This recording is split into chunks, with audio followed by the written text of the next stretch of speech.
नमस्कार दोस्तों, स्वागत है आपका अपने चैनल धार्मिक स्टोरीज में। हम धार्मिक स्टोरीज में सनातन धर्म और उनके त्योहारों से रिलेटेड वीडियोस अपलोड करते हैं।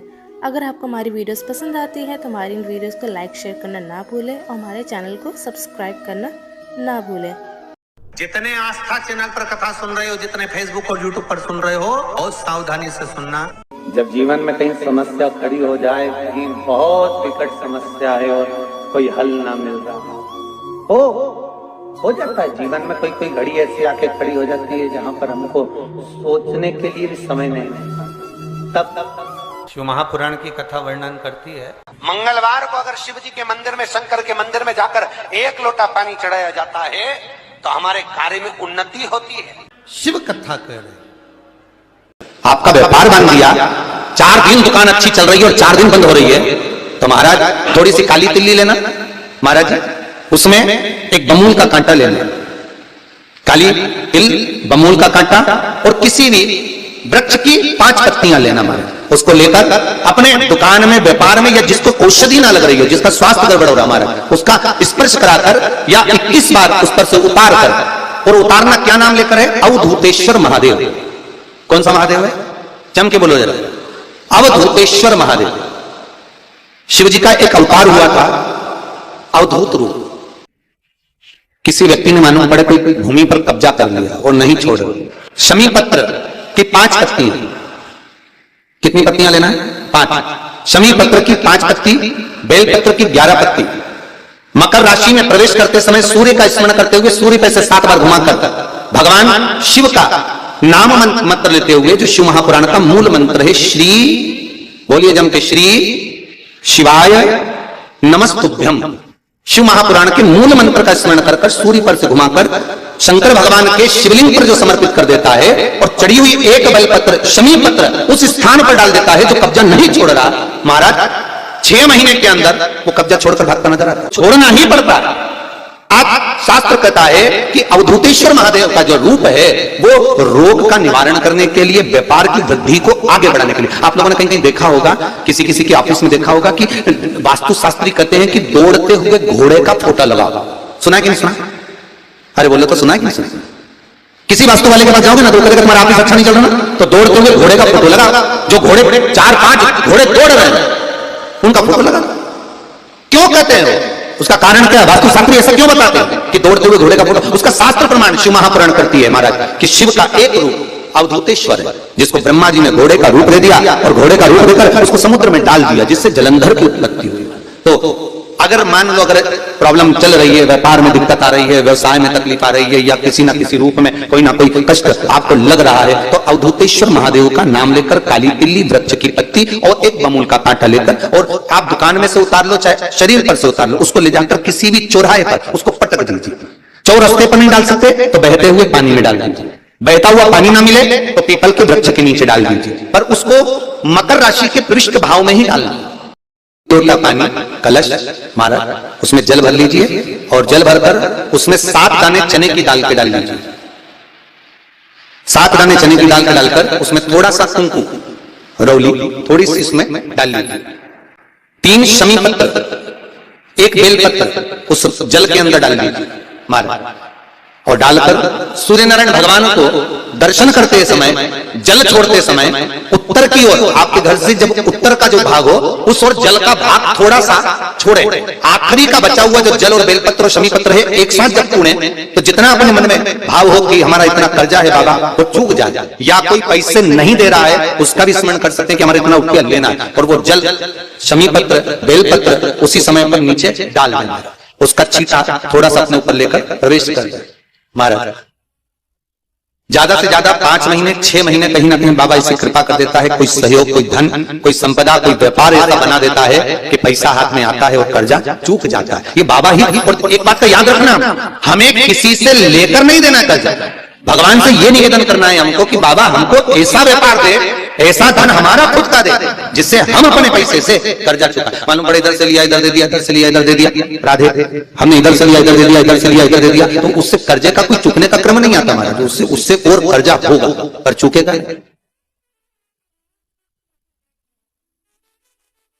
चुकेगा नहीं।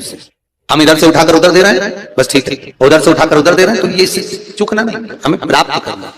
भगवान से कहो इतना हमको वैभव दे कि चूक जाए, चूके। एक पार्थिव शिवलिंग का निर्माण शमी वृक्ष के नीचे करिए। फिर निवेदन करूंगा, जिसको मिर्गी की बीमारी हो, मिर्गी की तकलीफ आती हो, या चक्कर आते हो, फिट की बीमारी हो, या किसी भी रूप में आप काम करते हो और आपको भन्नाटियां आती हो, चक्कर आते हो, उसके लिए शिव महापुराण में, सुंदर उमा खंड में और स्कंद पुराण में, दोनों में बहुत सुंदर वर्णन करा कि एक पार्थिव शिवलिंग का निर्माण शमी के वृक्ष के नीचे कर। फिर निवेदन करूंगा, शमी का वृक्ष जानते हो आप लोग? बेलपत्री के वृक्ष का जो निर्माण है वो माता पार्वती के नयन अश्रु से हुआ है। रुद्राक्ष के वृक्ष का जो निर्माण है वो शंकर भगवान के नयन अश्रु से हुआ है। और शमी वृक्ष का जो निर्माण है उमा और महेश, इन दोनों के मिलन से, दोनों के बैठने से, दोनों की वार्ता से जो नयन अश्रु बहा और दोनों का जो मिलन हुआ, उससे शमी वृक्ष की उत्पत्ति हुई है महाराज। इसलिए सारे वृक्षों में अगर श्रेष्ठता दी जाती है, 33 कोटि देवताओं की पूजन में अगर कोई पत्ती चढ़ सकती है तो वो शमी की पत्ती चढ़ सकती है महाराज। शमी वृक्ष की पत्तियां चढ़ सकती है। बेलपत्री तो आप दुर्गा जी को चढ़ा दोगे, शिव जी को चढ़ा दोगे, गणेश जी को चढ़ा दोगे, विष्णु जी को चढ़ा दोगे, ब्रह्मा को नहीं चढ़ती बेलपत्र। तो बाकी के जैसे दुर्वा का रहता है, दुर्वा किन किन देवताओं को चढ़ती है, तो उसी तरह शमी पत्र की पत्तियां किसी भी देवी देवता को, किसी भी ग्रह देवता को आप समर्पित कर सकते, उसको स्वीकार। पर एक बात याद रखना, जब शमी पत्र की पत्तियां आप समर्पित करें तो शमी पत्र की डाली समर्पित नहीं होना चाहिए। जैसे एक यहां पर रखी होगी, जैसे अगर डाली के समेत शमी पत्र हम अगर शंकर जी को चढ़ा देते हैं या किसी भी देवता को चढ़ा देते हैं, उससे हमारे कमर में, घुटने में, पीठ में, सिर में दर्द 15 दिन के बाद में चालू होना प्रारंभ हो जाता है। धीरे धीरे धीरे धीरे धीरे धीरे वो दर्द चालू होता है। इसलिए शमी पत्र का एक नियम है कि उसकी पत्ती को तोड़ा जाए, पेड़ से उसकी पत्तियों को तोड़कर फिर भगवान को समर्पित करो, पर डाली समर्पित नहीं हो सकती। कभी जिंदगी में मौका मिले तो 5 दुर्वा, कितने दुर्वा जम के बोलो जरा, 5 दुर्वा 1 बेलपत्र। कभी जिंदगी में मौका मिले तो 5 दुर्वा, कितने दुर्वा जम के बोलो जरा, 5 दुर्वा 1 बेलपत्र। कभी अगर मौका मिले जीवन में 5 दुर्वा 1 बेलपत्र, 1 अक्षत, 1 चावल का दाना,